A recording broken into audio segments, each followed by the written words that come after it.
আসসালামু আলাইকুম। ওয়ালাইকুম আসসালাম। আপনি ভালো আছেন? জি, আপনি আল্লাহর রহমতে ভালো আছেন। মাশাআল্লাহ। আমরা সবাই জানি যে এখন যে মাসটা চলছে রমজান মাস চলছে, আর আজকে রমজান মাসের দুটো রোজা।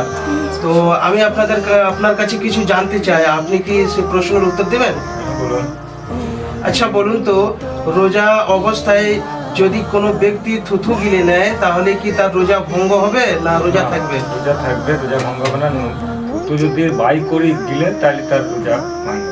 মাশাআল্লাহ, আলহামদুলিল্লাহ। আর রোজা অবস্থায় যদি সে ইনজেকশন নেয়, ইনজেকশন নিলে রোজা হবে। আর যদি স্যালাইন নেয় তাহলে? ওটা জানা নাই, ওটা জিজ্ঞেস করতে হবে, তাহলে তবে তারপরে। মাশাআল্লাহ, দুটো প্রশ্নের উত্তর খুবই মাশাআল্লাহ ভালো দিয়েছেন। এবারে আপনারা যে স্যালাইন নিলে রোজা ভঙ্গ হবে কি হবে না সেটা আপনারা কমেন্ট বক্সের মধ্যে জানান, আপনারা যিনারা জেনে থাকেন। মাশাআল্লাহ।